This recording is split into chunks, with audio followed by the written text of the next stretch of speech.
you know, guys, WHO has identified substandard medicines in Gambia, Africa.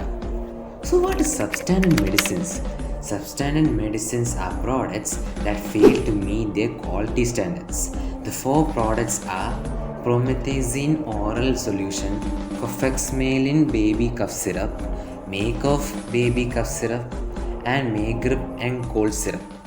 The stated manufacturer of these products is Maiden Pharmaceuticals Limited, Haryana, India. According to laboratory analysis, each of the four products contain diethylene glycol and ethylene glycol, which are toxic to humans. The toxic effects are vomiting, diarrhea, kidney injury, etc. Due to the substandard medicines, 66 children has died. So next time, please remember these names while buying cough syrups at any pharmacy. So if you enjoyed this video, please like, share and subscribe.